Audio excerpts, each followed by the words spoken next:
السلام علیکم ورحمۃ اللہ وبرکاتہ۔ کیا حال چال ہیں سب کے؟ اللہ تعالیٰ آپ کو، آپ کے پیاروں کو اپنے حفظ و امان میں رکھے، آمین۔ اللہ کے بابرکت نام کے ساتھ اپنا آج کا سبق شروع کرتے ہیں۔ اعوذ باللہ من الشیطان الرجیم، بسم اللہ الرحمن الرحیم۔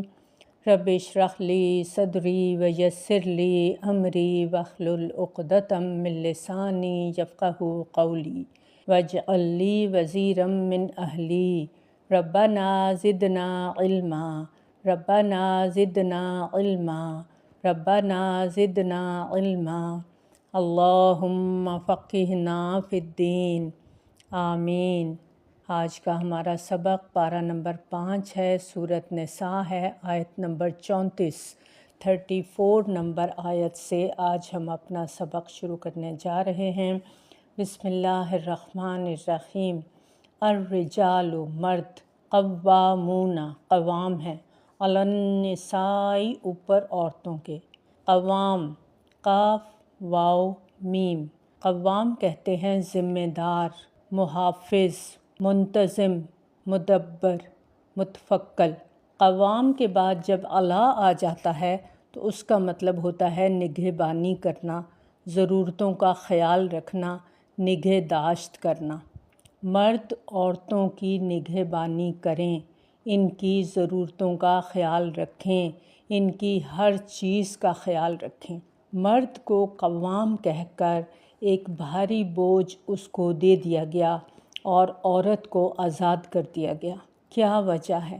کیوں مرد کو اتنی بھاری ذمہ داری دی گئی؟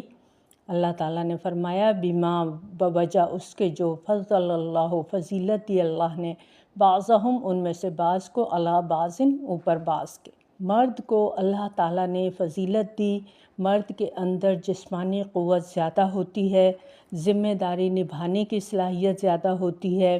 عورت کے مقابلے میں مرد ذمہ داری کو زیادہ احسن طریقے سے نبھانے کی طاقت رکھتا ہے، اور کوئی بھی کام ٹیم ورک کی صورت میں ہو تو بہترین ہوتا ہے، اور گھر بھی بہترین تب ہوتا ہے، جنت کا نمونہ تب بنتا ہے جب سب مل کر آپس میں تعاون کریں۔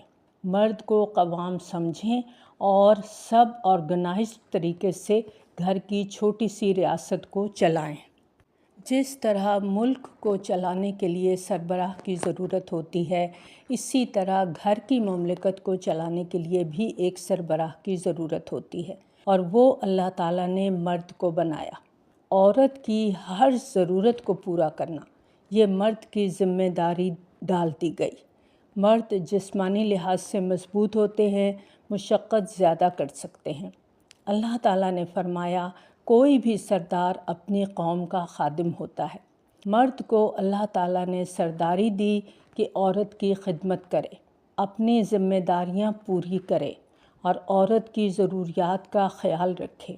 اللہ تعالیٰ نے ہر شخص کو اس کی صحیح جگہ پر رکھا ہے۔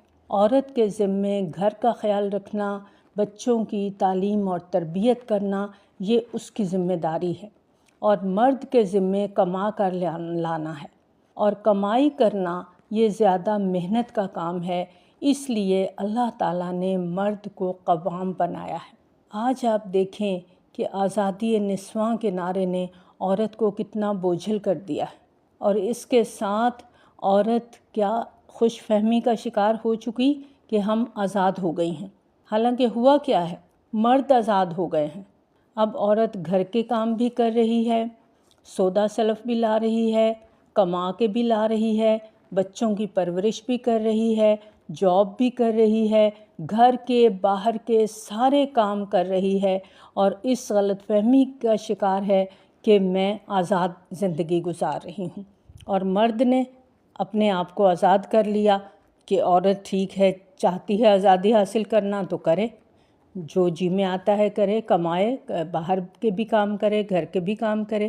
اب بل تک عورتیں جمع کرواتی ہیں، شاپنگ ساری کی ساری عورتیں کرتی ہیں، بچوں کی ڈیوٹیاں عورتیں دے رہی ہوتی ہیں، اسکول پک اینڈ ڈراپ کرنا یہ بھی عورتوں کے ذمے ہے، اپنی جاب میں سے وقت نکال کے وہ بچوں کو پڑھا بھی رہی ہوتی ہیں۔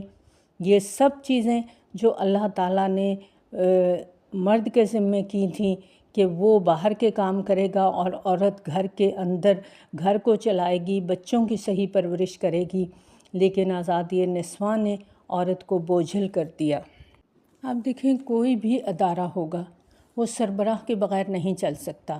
ایک اسکول ہے، وہاں بھی ایک ہیڈ مسٹریس ہوتی ہے، وہ سارا نظام سنبھالتی ہیں۔ اسی طرح سے اگر ہر کوئی سربراہ بن جائے، اگر ملک کے بھی ایک سے زیادہ سربراہ بن جائیں تو حالات خراب ہو جاتے ہیں، اور اسی طرح اگر گھر میں ہر کوئی سربراہ بننے کی کوشش کرے تو حالات خراب ہو جائیں گے، بچے کنفیوز ہو جائیں گے، ہم کس کی سنیں کس کی نہ سنیں۔ اس لیے اللہ تعالیٰ نے مرد کو قوام بنایا ہے، اور کیوں قوام بنایا ہے؟ وَبِمَا أَنفَقُوا مِنْ أَمْوَالِهِمْ، اور بوجہ اس کے جو وہ خرچ کرتے ہیں اپنے مالوں میں سے۔ مرد عورت کو مہر بھی ادا کرتا ہے، اس کے نان نفقے کا ذمہ بھی اٹھاتا ہے، اور یہ مرد پابند ہے اس بات کا کہ وہ عورت کے تمام خرچے کو پورا کرے۔ اس لیے اللہ تعالیٰ نے اس کو قوام بنایا ہے۔ پیچھے ہم نے آیت پڑھی تھی جس میں ہمیں ایک تلقین کی گئی تھی، اور وہ کیا تھی؟ وَلَا تَتَمَنَّوْا مَا فَضَّلَ اللَّهُ بِهِ بَعْضَكُمْ عَلَىٰ بَعْضٍ، اللہ تعالیٰ نے جو بعض کو بعض پر فضیلت دی ہے تو اس کی تمنا مت کرو، کیونکہ یہ اللہ تعالیٰ کی حکمت ہے۔ اللہ تعالیٰ نے عورت کو جسمانی طور پہ بھی نازک بنایا ہے، مرد کو قوی بنایا ہے۔ آگے بہترین بیوی کی مثال دی جا رہی ہے کہ وہ کیسی ہوتی ہے؟ فالصالحات، اور نیک عورتیں، ان کے اندر کیا کوالٹیز ہیں؟ قانتات، فرما بردار ہوتی ہیں، اللہ کی فرما بردار ہوتی ہیں، اور جو اللہ کا فرما بردار ہوتا ہے وہ پھر سب کے لیے فرما بردار ہو جاتا ہے۔ اور نیک عورت شوہر کی فرما بردار ہوتی ہے۔ نبی صلی اللہ علیہ وآلہ وسلم نے فرمایا بہترین بیوی وہ ہے جب تم اسے دیکھو تو تمہارا جی خوش ہو جائے، اور جب اسے کسی بات کا حکم دو تو وہ تمہاری اطاعت کرے، اور جب تم گھر میں موجود نہ ہو تو تمہارے پیچھے تمہارے مال اور اپنے نفس کی حفاظت کرے۔ یہ بخاری کی روایت ہے۔ شوہر کی اطاعت کرنا بیوی کا فرض ہے، لیکن اطاعت معروف پر کی جائے گی۔ اگر شوہر ایسا کام کہتا ہے جو گناہ کا ہے تو پھر بیوی نافرمانی کا حق رکھتی ہے۔ اگر شوہر غیر فطری طریقہ اپنانے کا کہتا ہے تو عورت کے پاس رائٹ ہے کہ وہ اس کی بات نہ مانے۔ شریعت کی حدود میں رہ کر عورت شوہر کی ہر بات مانے گی، ورنہ نہیں مانے گی، کیونکہ خالق کی نافرمانی میں مخلوق کی اطاعت جائز نہیں ہے۔ اور شوہر کی موجودگی میں عورت کسی اور کی بات کو پریفر نہیں کرے گی، والدین سے بھی پہلے وہ اپنے شوہر کی بات کو مانے گی۔ یہ ہے قانتات۔ اور حافظات، حفاظت کرنے والیاں، للغیبی، غیب کے لیے، یعنی شوہر کی عدم موجودگی میں حفاظت کرنے والیاں، بما، بوجہ اس کے جو حفظ اللہ، حفاظت کی اللہ نے۔ کس چیز کی حفاظت کرنے والیاں؟ شوہر کے مال کی حفاظت کرنے والیاں، کہ شوہر گھر میں موجود نہیں ہے تو پیچھے سے وہ اس کے مال کی بھی حفاظت کرتی ہیں، اپنے نفس کی بھی حفاظت کرتی ہیں، اپنی عزت، اپنی عفت، اپنی عصمت کی بھی حفاظت کرتی ہیں۔ اور اسی طرح سے جو شوہر اور بیوی کے آپس کی پرسنل باتیں ہوتی ہیں، راز کی باتیں ہوتی ہیں، ان کی بھی حفاظت کرتی ہیں، اپنی سوچوں کی بھی حفاظت کرتی ہیں، اپنے گھر کی حفاظت کرتی ہیں، اپنے بچوں کی حفاظت کرتی ہیں، بہترین تعلیم و تربیت کرتی ہیں بچوں کی، اور اس کے لیے ایفرٹ کرتی ہیں، کوشش کرتی ہیں۔ یہ ہے ایک اچھی بیوی کی خوبی کہ وہ فرما بردار ہوتی ہے، اور شوہر کی عدم موجودگی میں اس کے گھر کی، اس کے بچوں کی، ہر چیز کی، اپنی عفت عصمت کی حفاظت کرنے والی ہوتی ہے۔ شوہر کی فرما بردار ہونا بیوی کے فرائض میں شامل ہے۔ نبی صلی اللہ علیہ وآلہ وسلم نے فرمایا شوہر کی اجازت کے بغیر بیوی نفلی روزہ نہیں رکھ سکتی۔ یہ بخاری کی روایت ہے۔ نبی صلی اللہ علیہ وآلہ وسلم نے فرمایا جب مرد بیوی کو بستر پر بلائے اور وہ نہ آئے تو فرشتے صبح تک اس پر لعنت کرتے رہتے ہیں۔ یہ بخاری کی روایت ہے۔ واللاتی، اور وہ عورتیں، تخافون، تم ڈرتے ہو، نشوزہن، ان کی سرکشی سے، نشوز، نون شین زا، ابھرنا، سر اٹھانا، بغاوت یا سرکشی پر اتر آنا۔ یعنی نافرمان عورت، باغی عورت جو شوہر کو کمتر سمجھے، بلا وجہ روٹھ کے شوہر کے گھر سے چلی جائے، سربراہی کی توہین کرے، کج بحثی کرے، بدخلقی کرے، زبان دراز ہو، بد چلن ہو، شوہر کا حق ادا کرنے پر تیار نہ ہو، یہ ساری چیزیں نشوز میں آ جاتی ہیں۔ اللہ تعالیٰ نے ایک گھریلو نظام بنایا ہے، شوہر کو سربراہ بنایا، بیوی کو مددگار بنایا، بیوی کو حکم دیا کہ تم شوہر کی بات مانو گی اور گھر کی ذمہ داری تمہاری ہے، گھر کے باہر شوہر کی اجازت کے بغیر تم نہیں نکلو گی، نہ ہی گھر کے اندر کسی کو آنے دو گی جب تک تمہارے شوہر کی اجازت نہ ہو، اور شوہر کے ساتھ بغاوت نہ کرو بلکہ اس کے ساتھ تعاون کرو، اس کو خوش کرنے کا اہتمام کرو۔ اسی لیے عورت کو حکم ہے کہ وہ شوہر کے لیے زیب و زینت کا اہتمام ضروری کرے۔ ہمارے ہاں کیا ہوتا ہے کہ اگر عورت ذمہ داری پوری نہیں کرتی، نہ شوہر کی بات مانتی ہے، نہ کوئی ایسا کام کرتی ہے جس سے وہ خوش ہو، ریلیکس ہو، کسی معاملے میں تعاون نہیں کرتی، تو پھر شوہر کیا کرے؟ اب دیکھیں، شوہر نے نکاح کیا ہے، اس نے مہر دیا ہے، گھر بنایا ہے، اور نکاح کیوں کیا ہے؟ گھر بنانے کے لیے کیا ہے نا۔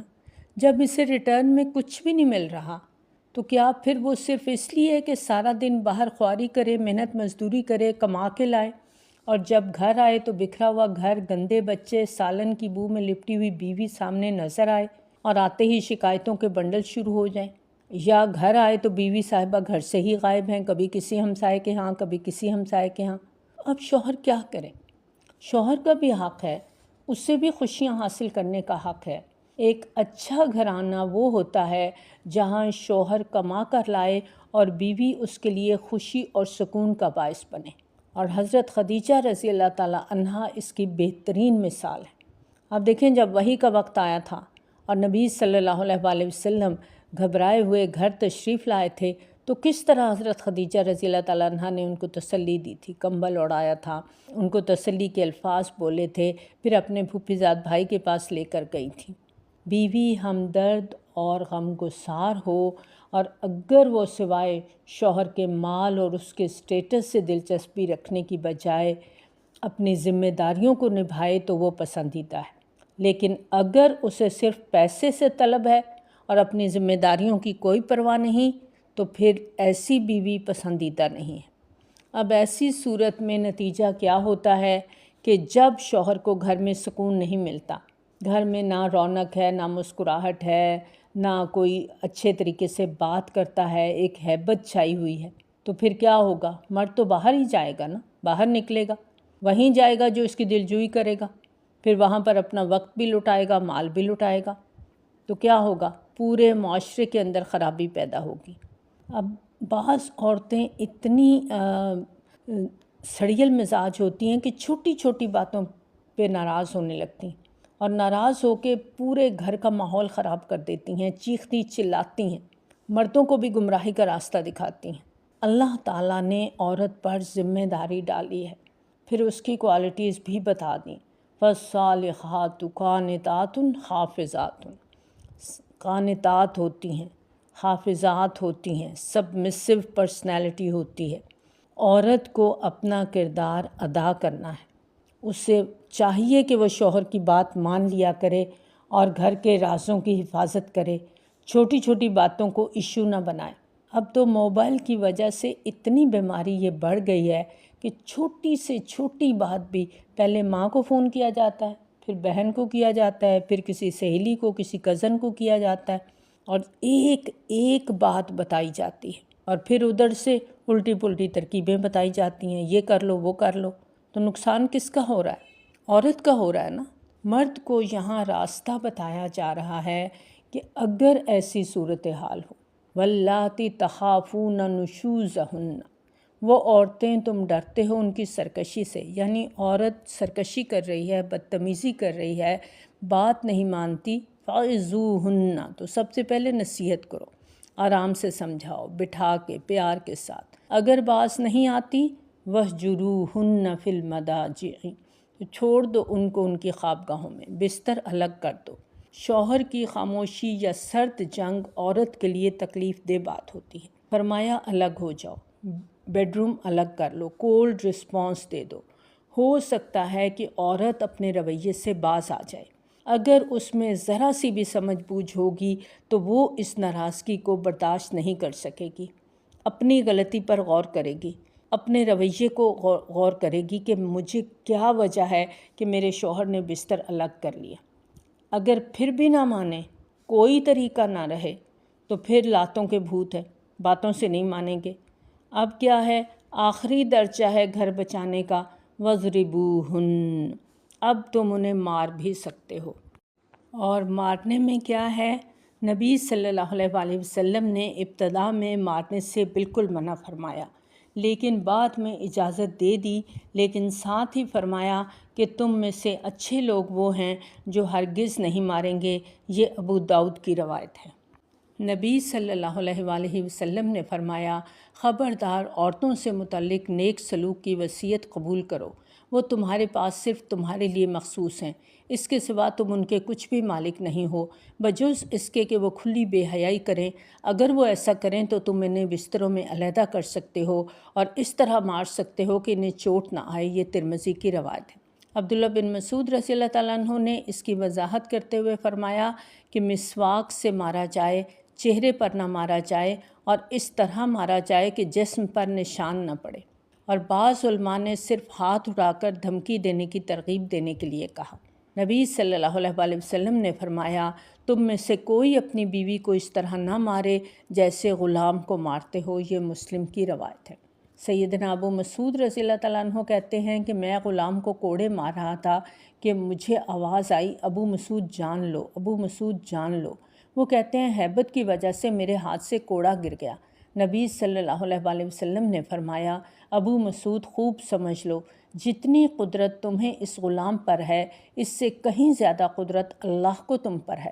چنانچہ اسی دن میں نے فیصلہ کر لیا کہ آج کے بعد میں غلام کو نہیں ماروں گا۔ یہ مسلم کی روایت ہے۔ یہ جو مارنے کی اجازت دی گئی ہے، یہ صرف اضطراری حالت میں دی گئی ہے، لیکن اس میں بھی حدود کا خیال رکھا جائے گا۔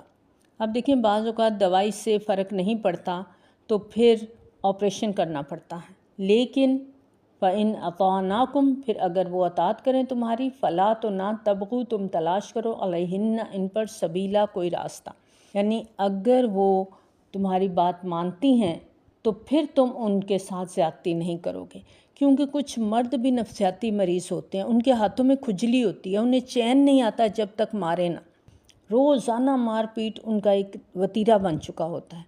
فرمایا فَإِنْ أَطَعْنَكُمْ فَلَا تَبْغُوا عَلَيْهِنَّ سَبِيلًا، اگر وہ تمہاری اطاعت کر رہی ہیں، اگر ان کے اندر نشوز نہیں ہے تو پھر ایسا کام نہ کرنا۔ اور یاد رکھو، ان اللہ کان علیٰ کبیرا، بے شک اللہ تعالیٰ ہے بلند بڑا، تم بڑے نہیں ہو، تم ہی قوام نہیں ہو، تم سے بڑا بھی کوئی ہے۔ اللہ تعالیٰ سب دیکھ رہا ہے کہ کون کس کے ساتھ کیا زیادتی کر رہا ہے۔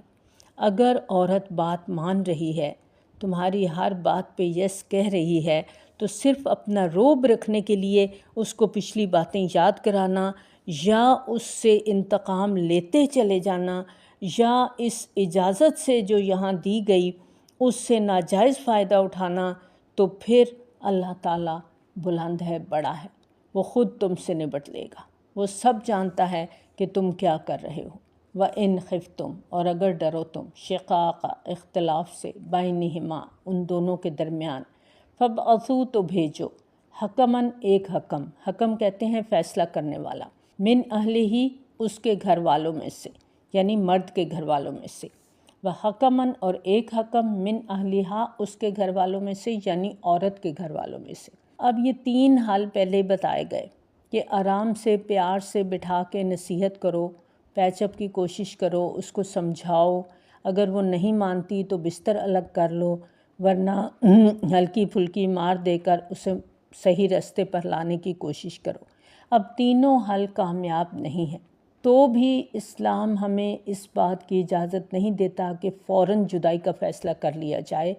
اب ایک اور حل ہے کہ شاید موافقت کی کوئی صورت نکل آئے، اور وہ طریقہ یہ ہے کہ دونوں خاندانوں میں سے ایک شخص مرد کے گھر والوں میں سے، ایک عورت کے گھر والوں میں سے، وہ آپس میں مل کر بیٹھیں، دونوں کی بات کو سنیں، معاملات کو سلجھائیں، جائزہ لیں کہ کس کا قصور ہے، اور یہ دونوں غیر جانبدار ہونے چاہیے، اور پوری کوشش کریں ایمانداری کے ساتھ کہ نباہ کی کوئی صورت پیدا ہو جائے۔ این یریدا، اگر وہ دونوں چاہیں، کون دونوں؟ شوہر اور بیوی، اصلاحاً، دونوں اصلاح کر لیں، یوفق اللہ، موافقت پیدا کر دے گا اللہ بینہما، ان دونوں کے درمیان۔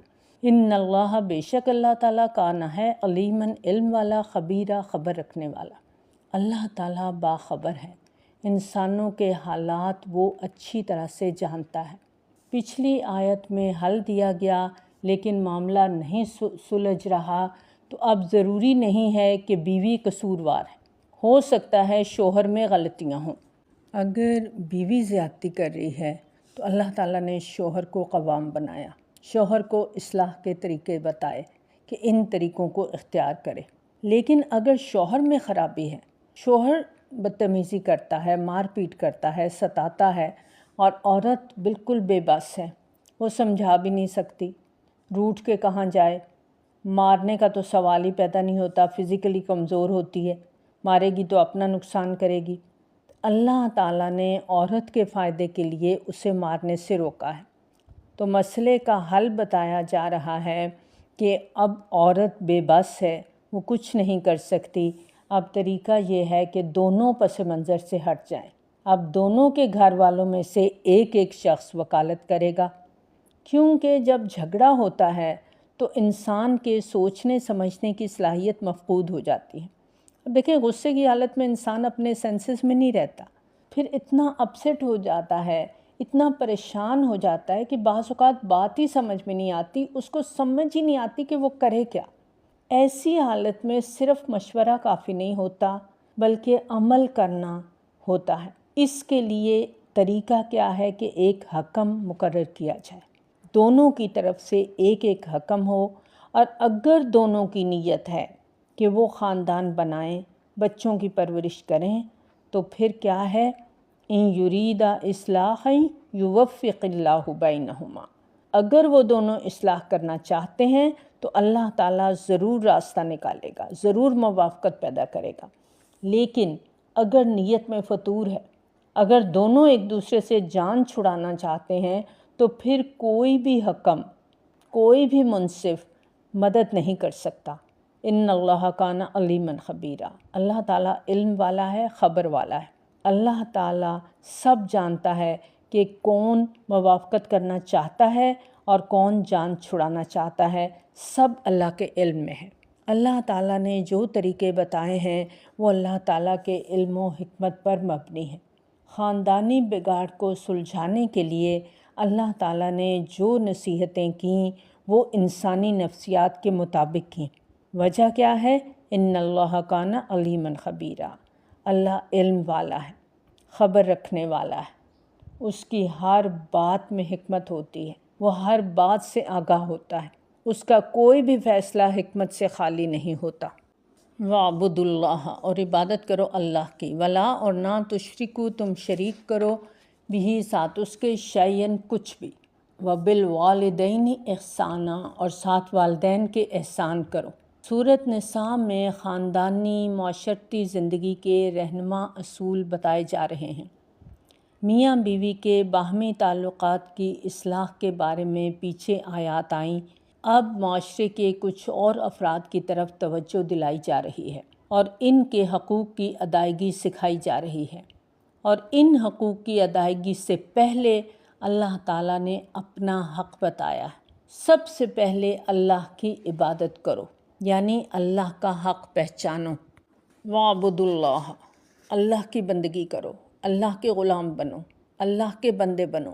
وَلَا تُشْرِكُوا بِهِ شَيْئًا، اور نہ تم شریک کرو تھا ساتھ اس کے کچھ بھی۔ اللہ کے حق کو پہچانو، اللہ کے ساتھ کسی کو شریک مت کرو۔ شیئن نکرہ ہے، کچھ بھی، کوئی بھی چیز اللہ کے ساتھ شریک مت کرو، چاہے کوئی پتھر ہو، چاہے کوئی لکڑی ہو، چاہے چاند ہو، چاہے ستارے ہوں، چاہے کوئی انسان ہے، زندہ ہے یا مردہ ہے۔ بہت بڑی حقیقت یہاں پر بتائی جا رہی ہے کہ اللہ کے ساتھ کسی کو شریک نہیں کرنا، اور انسانی حقوق وہی ادا کر سکتا ہے جس کے دل میں اللہ کا خوف ہوتا ہے، جو اللہ کی عظمت کو مانتا ہے، جانتا ہے، اللہ کے حق کو پہچانتا ہے، اللہ کا حق دینا جانتا ہے۔ اور یہ اللہ کا خوف، اللہ کا تقویٰ ہی ہے جو انسان کو انسانوں کے لیے خیر خواہ بناتا ہے، اور یہ سب توحید سے حاصل ہوتا ہے۔ لا الہ الا اللہ جب انسان کہتا ہے تو لا کہہ کر وہ سب معبودوں کی نفی کر دیتا ہے، پھر وہ ایک اللہ کو مانتا ہے، اور سب سے پہلا حق وہ اللہ کا ہے۔ اور دوسرے نمبر پر وَبِالْوَالِدَيْنِ احسانًا، والدین کا حق ہے۔ وجہ یہ ہے کہ انسانی رشتوں میں سب سے اہم رشتہ، انسان کے سب سے زیادہ خیر خواہ، سب سے زیادہ احسان کرنے والے والدین ہوتے ہیں۔ یہاں پر والدین کے ساتھ احسان کی بات کی گئی ہے، اور احسان کا لفظ حسن سے ہے، ایکسیلنٹ لیول پر کام کرنا، کہ انسان دوسرے سے صرف اتنا نہ کرے جتنا اس نے کیا ہے، بلکہ بڑھ کر کرے۔ یعنی والدین نے جو کچھ کیا ہے، اولاد کا فرض یہ ہے کہ وہ بڑھ کے والدین کی خدمت کرے۔ اور اگر والدین کی طرف سے بظاہر ایسا بھی لگ رہا ہے کہ وہ زیادتی کی ہے انہوں نے، یا انہوں نے میرے حق تلفی کی ہے، تو بھی ان کے ساتھ احسان کا رویہ کرنا ہے، تو بھی ان کے ساتھ اچھا سلوک کرنا ہے۔ اور دوسرے نمبر پر وَبِذِی الْقُرْبَىٰ، رشتہ دار۔ قرآن مجید میں 11 مقامات پر رشتہ داروں کے حقوق کی بات کی گئی ہے۔ اور تیسرے نمبر پر وَالْیَتَامَىٰ، یہ معاشرے کے کمزور افراد، یتیم، والمساکین اور مسکین، سب کے ساتھ احسان کرنا ہے، والدین کے ساتھ بھی، رشتہ داروں کے ساتھ بھی، یتیموں کے ساتھ بھی، مسکینوں کے ساتھ بھی۔ وَالْجَارِ ذِی الْقُرْبَىٰ، اور پڑوسی رشتہ دار، یعنی پڑوسیوں کی 3 قسمیں ہوتی ہیں، یہاں تینوں قسمیں بیان کی گئی ہیں۔ وَالْجَارِ ذِی الْقُرْبَىٰ یعنی پڑوسی رشتہ دار، دوسرا وَالْجَارِ الْجُنُبِ، پڑوسی اجنبی، یعنی ایک رشتہ دار ہے وہ آپ کے ہمسائے میں بھی رہتا ہے تو وہ پڑوسی رشتہ دار ہے، ایک آپ کا ہمسایہ ہے جو اجنبی ہے تو وہ بھی حقدار ہے کہ اس کے ساتھ احسان کیا جائے۔ اور تیسرے نمبر پر وَالصَّاحِبِ بِالْجَنبِ، ساتھی پہلو کا، اکٹھے پڑھنے والے، اکٹھے کام کرنے والے، دوست، یہ سب اس میں آ جاتے ہیں۔ ہمسائے کے حقوق بہت زیادہ ہیں۔ نبی صلی اللہ علیہ وآلہ وسلم نے فرمایا، جو شخص اللہ اور آخرت کے دن پر یقین رکھتا ہو وہ اپنے ہمسایہ کو تکلیف نہ پہنچائے۔ بخاری کی روایت ہے، نبی صلی اللہ علیہ وآلہ وسلم نے ایک مرتبہ 3 بار یہ الفاظ دہرائے، اللہ کی قسم وہ شخص مومن نہیں۔ صحابہ کرام رضی اللہ تعالیٰ عنہم نے پوچھا، کون یا رسول اللہ صلی اللہ علیہ وآلہ وسلم؟ نبی صلی اللہ علیہ وآلہ وسلم نے فرمایا، جس کی ایذا دہی سے اس کا ہمسایہ امن میں نہ ہو۔ یہ بخاری کی روایت ہے۔ نبی صلی اللہ علیہ وآلہ وسلم نے فرمایا، جس کا ہمسایہ اس کی اذیت سے محفوظ نہیں وہ جنت میں داخل نہیں ہوگا۔ مسلم کی روایت ہے۔ نبی صلی اللہ علیہ وآلہ وسلم نے فرمایا، وہ شخص جو اللہ اور روز آخرت پر ایمان رکھتا ہے اسے چاہیے کہ اپنے ہمسایہ کی عزت کرے۔ مسلم کی روایت ہے۔ نبی صلی اللہ علیہ وآلہ وسلم نے فرمایا، جبرائیل علیہ السلام مجھے ہمسایہ سے حسن سلوک کے بارے میں اتنی وصیت کرتے رہے کہ میں نے سمجھا کہ وہ اسے وارث بھی بنا دیں گے۔ یہ بخاری کی روایت ہے۔ ان احادیث سے کیا بات پتہ چل رہی ہے کہ اسلام انسانوں کے حقوق کی فکر کرتا ہے، صرف رشتہ دار، یتیم، مسکین ہی نہیں بلکہ ساتھ رہنے والے، اور ان میں بھی زیادہ حق والا پڑوسی کون سا ہے؟ جو اپنا رشتہ دار بھی ہے، جو رشتہ دار نہیں ہے، اجنبی ہے، اس کا بھی حق ہے۔ اور تیسرا ہے وقتی دوستی کا رشتہ۔ کسی بھی ادارے میں آپ اکٹھے کام کر رہے ہیں، کہیں آپ اکٹھے سفر کرتے ہیں، کہیں اکٹھے رہتے ہیں، جیسے ہاسٹل وغیرہ میں رہتے ہیں، تو یہ ساری جگہیں اسی طرح سے آپ کسی ویٹنگ ایریا میں بیٹھتے ہیں، وہاں پر آپ کے ساتھ جو بیٹھا ہوا ہے وہ بھی آپ کا وقتی طور پہ ہمسایہ ہوتا ہے۔ اور پڑوسی ہمسائے کے حقوق جو ہیں یہ بہت زیادہ ہیں کہ ان کی جسمانی مالی مدد کی جائے گی، اگر بیمار ہوں تو عیادت کی جائے گی، اگر ان کے ہاں کوئی خوشی ہو تو مبارک دی جائے گی، کوئی غم کا موقع آئے تو اس میں شرکت کی جائے گی، سلام میں پہل کی جائے گی، غیر موجودگی میں اس کے گھر کی حفاظت کی جائے گی، اگر بھوکا ہے تو کھانا کھلایا جائے گا، اس کو کسی بھی قسم کی اذیت نہیں دینی کہ اپنا کوڑا اس کے دروازے پہ ڈال دیں، اس کے عیب تلاش نہیں کرنے۔ پھر اسی طرح سے جو ساتھ بیٹھنے والے یا ساتھ کام کرنے والے ہیں، تو جیسے طالب علم ہوتے ہیں، کلاس روم میں اکٹھے ہوتے ہیں، تو اس طرح بیٹھنا ہے، اس طرح جگہ دینی ہے کہ دوسرے کو تنگی نہ ہو۔ اس کو ہم یہیں پہ مکمل کرتے ہیں۔ اگلے لیسن میں ہم یہیں سے اس کا سلسلہ شروع کریں گے۔ وآخر دعوانا الحمد للہ رب العالمین۔ سبحانک اللہم و بحمدک، نشہد ان لا الہ الا انت، نستغفرک و نتوب الیک۔ السلام علیکم ورحمۃ اللہ وبرکاتہ۔